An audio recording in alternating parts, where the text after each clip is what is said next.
I'm tired of seeing aspiring in your tag on LinkedIn.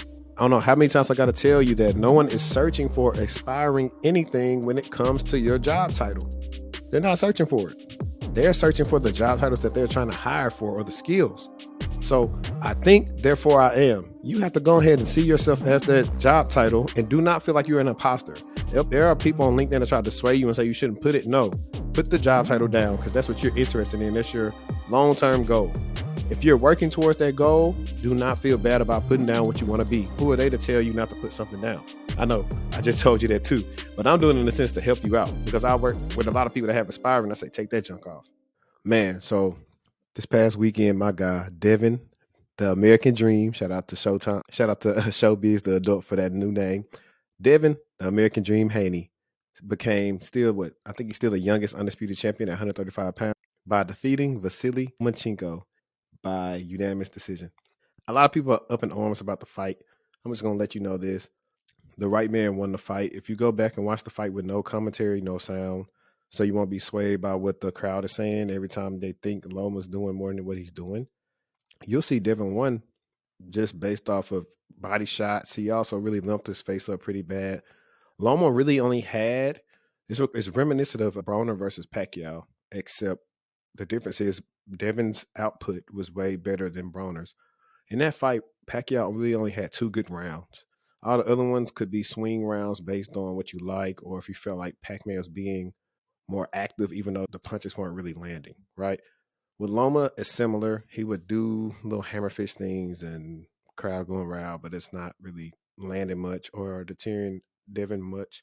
You could say something about him getting jabbed, head going up, but that'll happen if you get jabbed. But those body shots, you'll see a lot of times those body shots had Loma hesitant from coming in. He would stop and reset and come back in, or he'll try to come in and Devin will catch him while he's trying to reset. And yeah, man. So shout out to Devin for that win. It was a good fight. I can see if people want to give a draw. Only way I think it would have been a draw is if Loma would have won the 12th. Or maybe they would have gave it to him. And he just did not close the show on the 12th. It is what it is. Very good fight. Right now, he's the best at 135. Don't see him staying at 135 unless he fights Tank, and he'll probably go to 140 pounds. But welcome back, everybody, to the TechTual Talk. It's episode 89. I'm your host, HD. For those of you who don't know me, I am a cybersecurity professional, a career coach, content creator, and much, much more. Today, pretty much want to talk to you like I've been doing these solo episodes on trying to like just put you guys back on game, maybe cover topics I did in the past for my new subscribers who haven't heard them. So today what I want to talk about is today's topic will be about why aren't you getting interviews? I have been doing this close to 3 years now, and I'm going to specifically talk about cybersecurity right here. I've been doing this for a while, and there are a couple of things why people aren't really getting interviews. The main thing is bad resumes. And this has come from people that has experience and no experience. The resume is not good. It's all over the place. People are trying to congest information for 2 pages into one. It's not highlighting experience. You're not marketing yourself. And it's not good. It's like when it comes to getting into cybersecurity, the resume isn't going to just say you're going to get the job, because a lot of people will say, okay, get your resume like this and do this or that, and you should be able to get in the job. But that's not necessarily true. But the resume is I would say like a presentation of yourself, or what people's first perspective on you possibly may be based on what they read from your resume. And that's why it's important. It's a marketing point. If you're not marketing yourself the best, how can you expect for a company to even call you for a screening? Think about it. Y'all be on Tinder and Hinge and whatever other sites there are. If your profile not good, especially this is for the guys, if your profile not good, they're not swiping right. Women, y'all know y'all put all that stuff down on your profile, so hopefully somebody swipe right. It's similar to your resume. Now, you don't want your resume to be overworded with a lot of word salad. It just needs to be concise, straight to the point, but highlighting your skills that are relevant to the job that you're applying to. Also, this made me think of something. Another reason why some people are not getting interviews is because they are using one resume to try to apply to 5 different job types. That doesn't work because those jobs may have some overlap, but they're still different. So what you have on one resume may not resonate with what's on the job description. So you would have, and also I'll tell you this, having to tailor your resume for 5 different, let's say for instance, you apply to 20 jobs, right?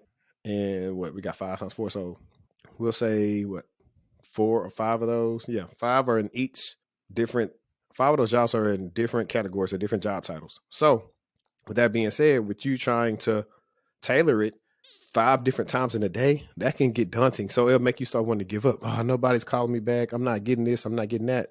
Yeah, because for one, your skills don't align with all those roles. Number two, that's a lot of work to try to tailor it to 5 different job types.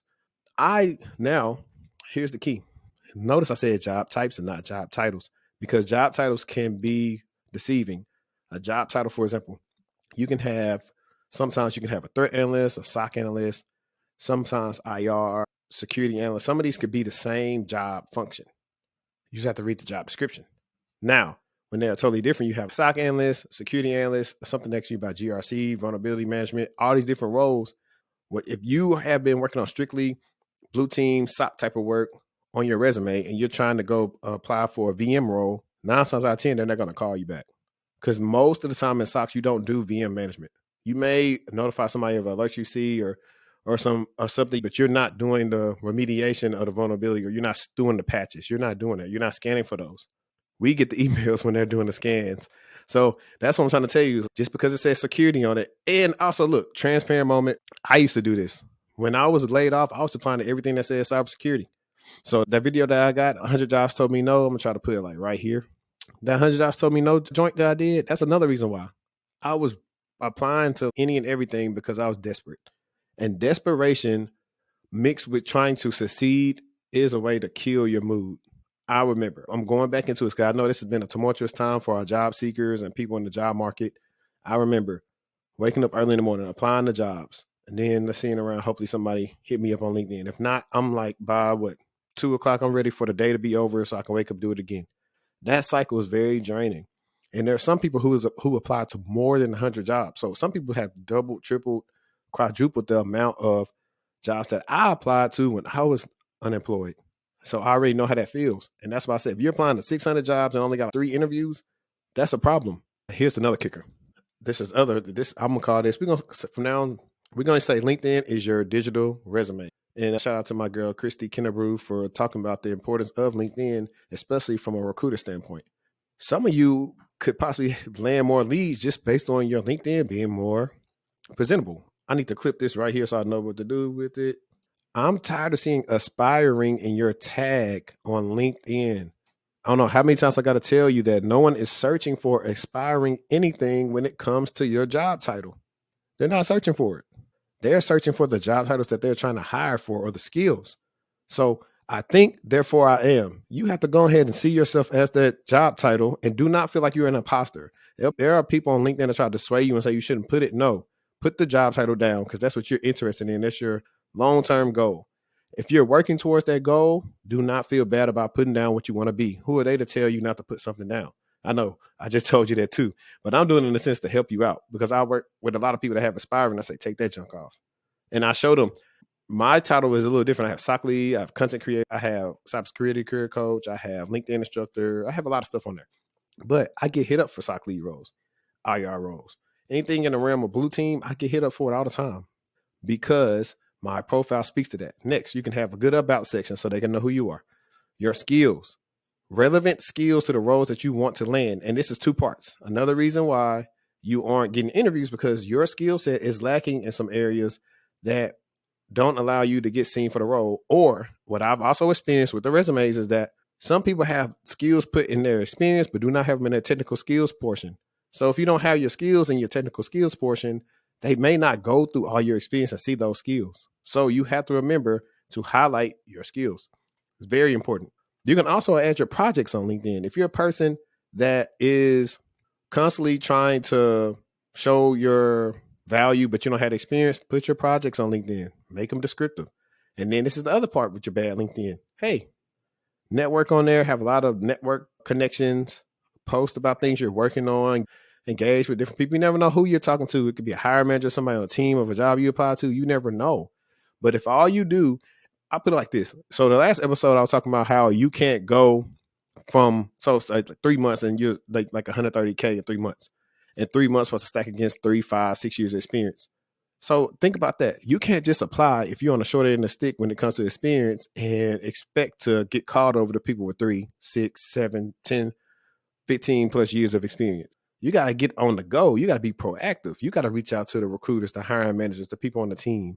You got to go to the job fairs, join the community, join the talent community for the company. You got to do that. If you don't do it, then who will? So I said I had to pause right there so you can actually get it through your head. I think what's happening is there's a lot of overcomplications of the job search process.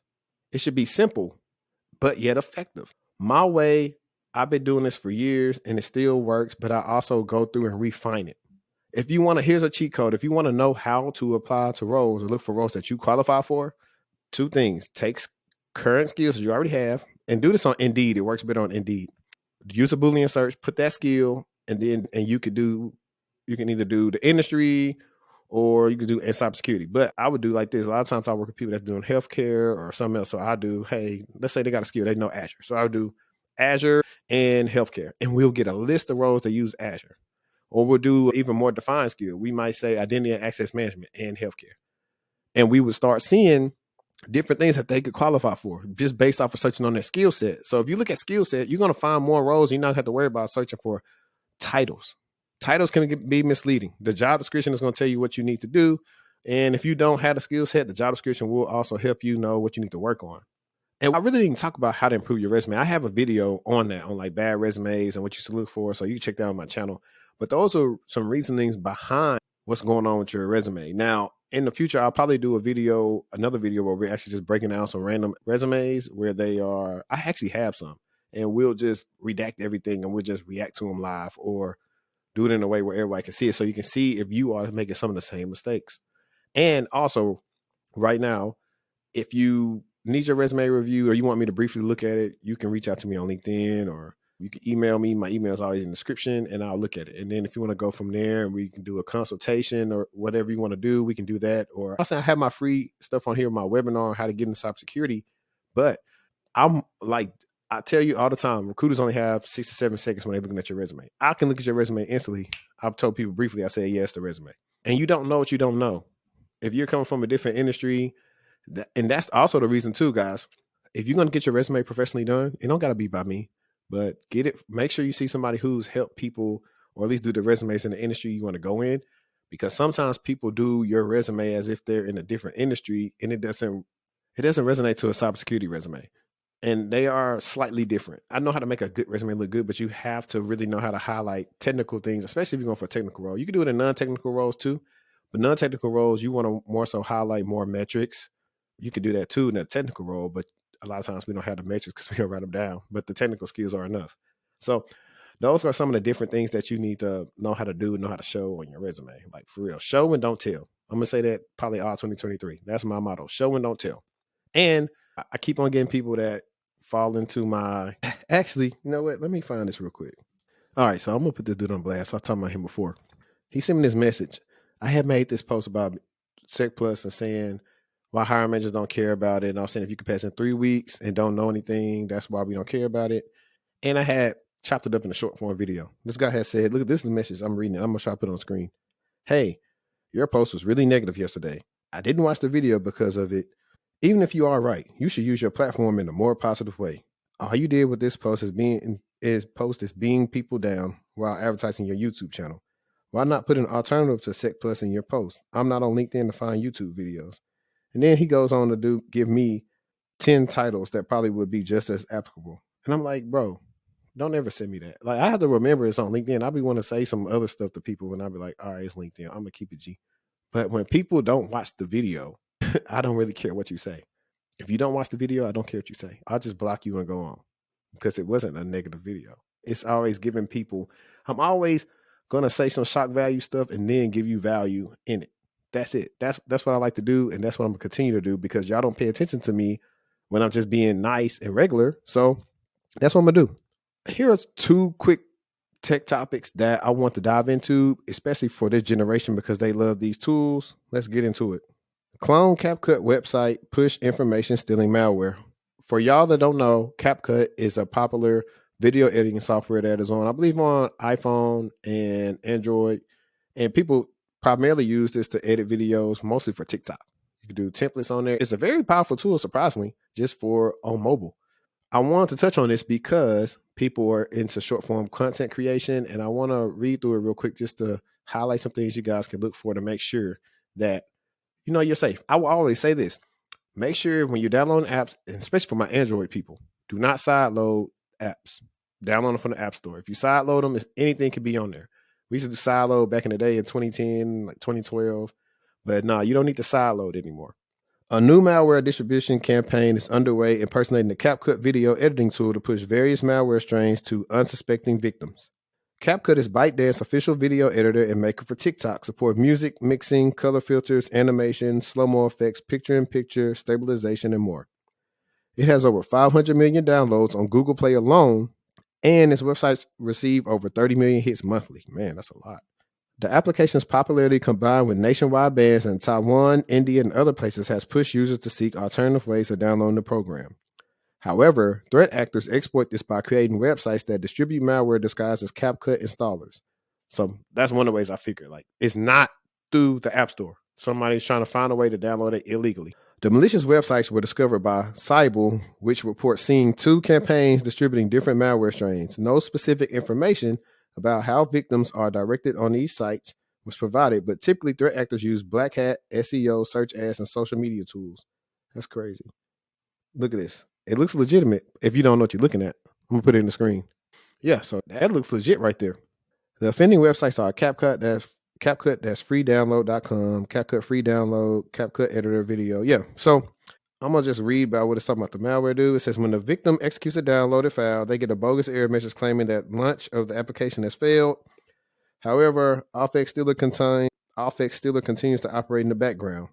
The malware will attempt to extract passwords and cookies from web browsers and specific file types .text, .lua, .pdf, yada, from the user's desktop folder.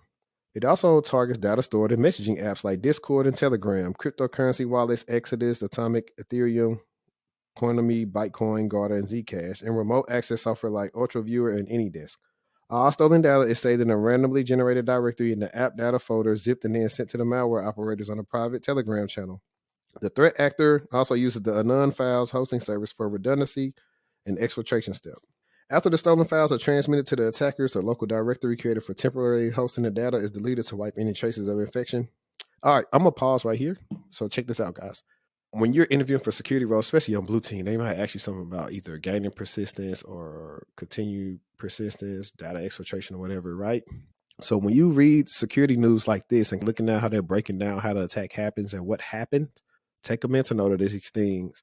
And even though if you don't, in the interview, you may not know what type of ports they're using to do this or exfiltrate data or what's happening, but the fact that you can explain, okay, hey, the threat actor may put malware on the machine and they're trying to look for certain specific file types. They're going to look at certain apps. They're going to save it in a random app data folder system, and then they're going to send it to them on like a C2 server, send it to Telegram, and then they're going to try to exfiltrate that, get more information, and keep on the attack going.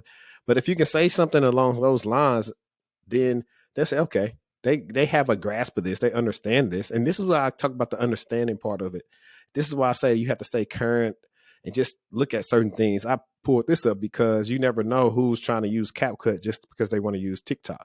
Let's see, they had a second campaign, and I think it has a PowerShell script that decrypts, decompresses, and loads the final payload, Redline Stealer, and .NET executable. I'm going to put this link in the description.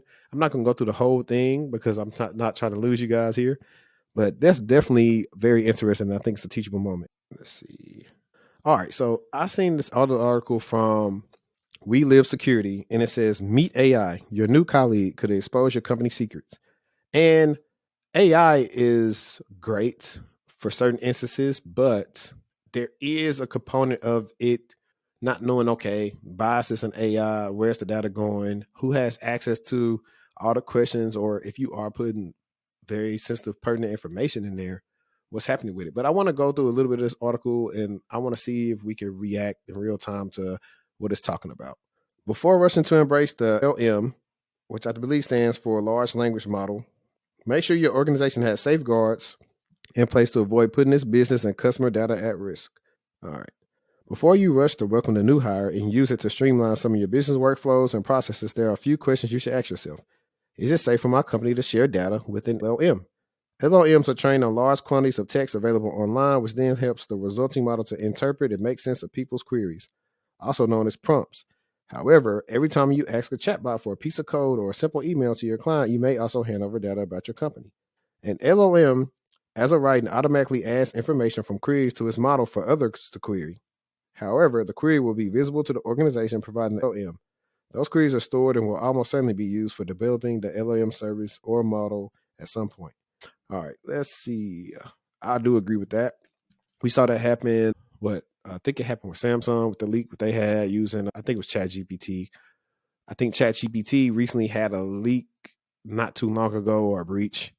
There is not a lot of regulations around AI right now, which I believe I saw an article about.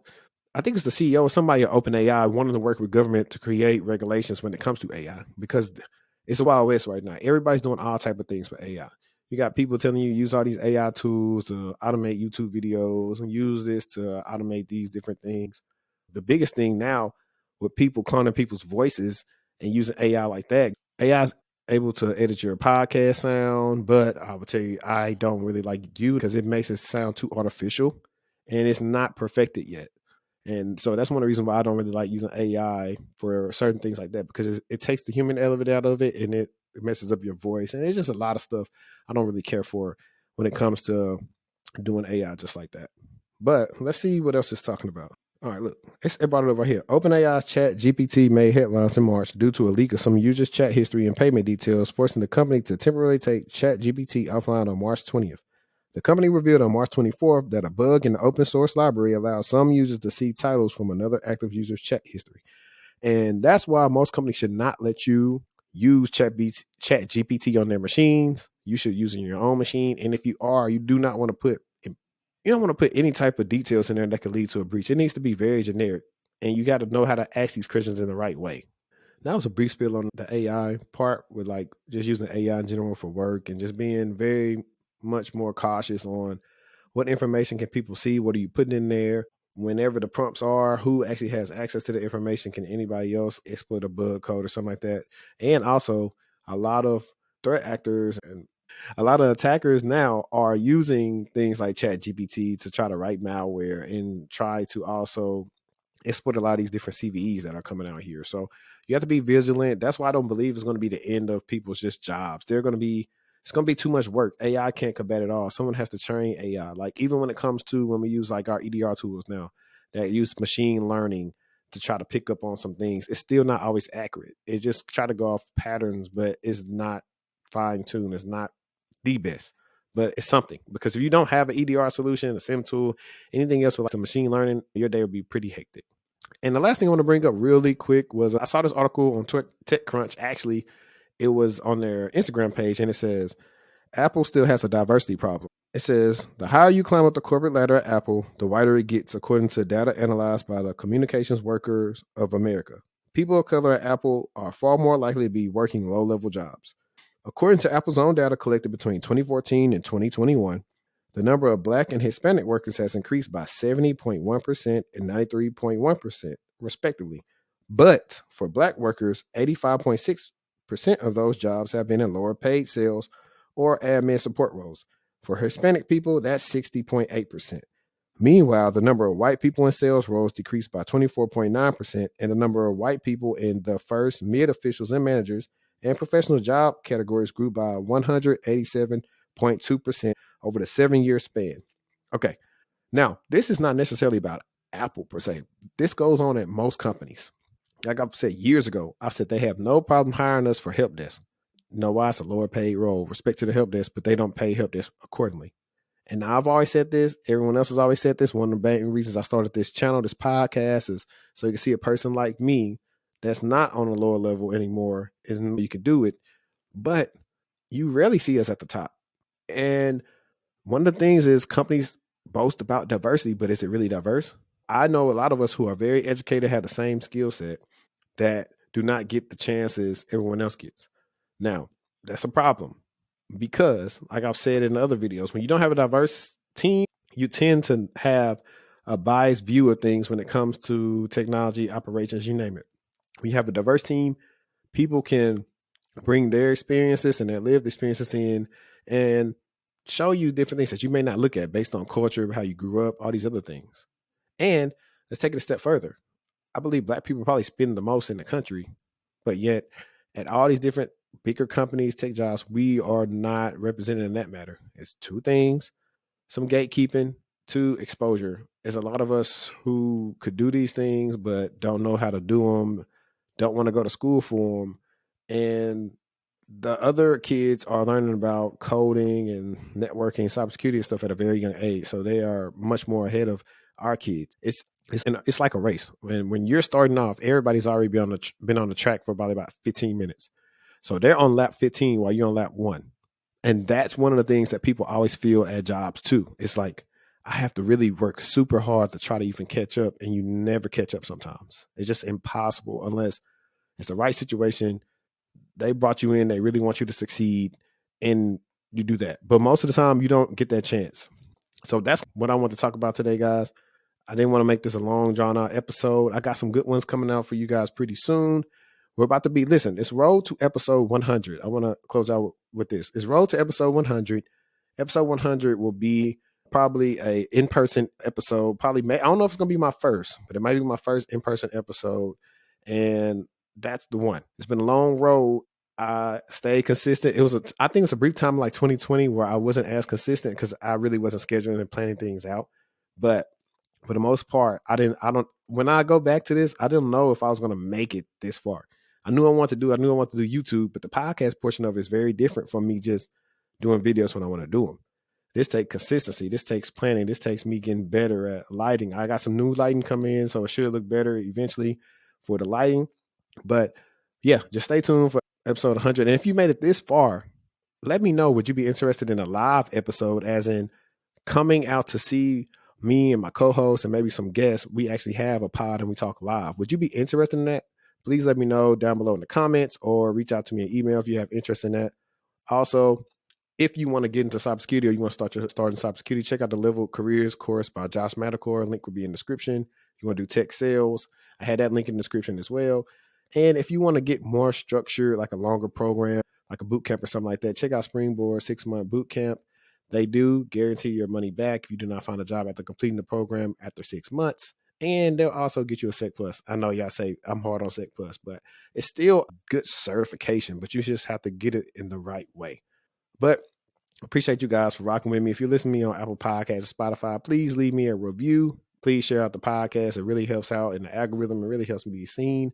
And hey, if you want to partner with my company, or you want to sponsor your brand or something like that, please reach out to me through my email and we can make something shake. But like I always say, let's stay textual. It's your boy HD, and I'm out.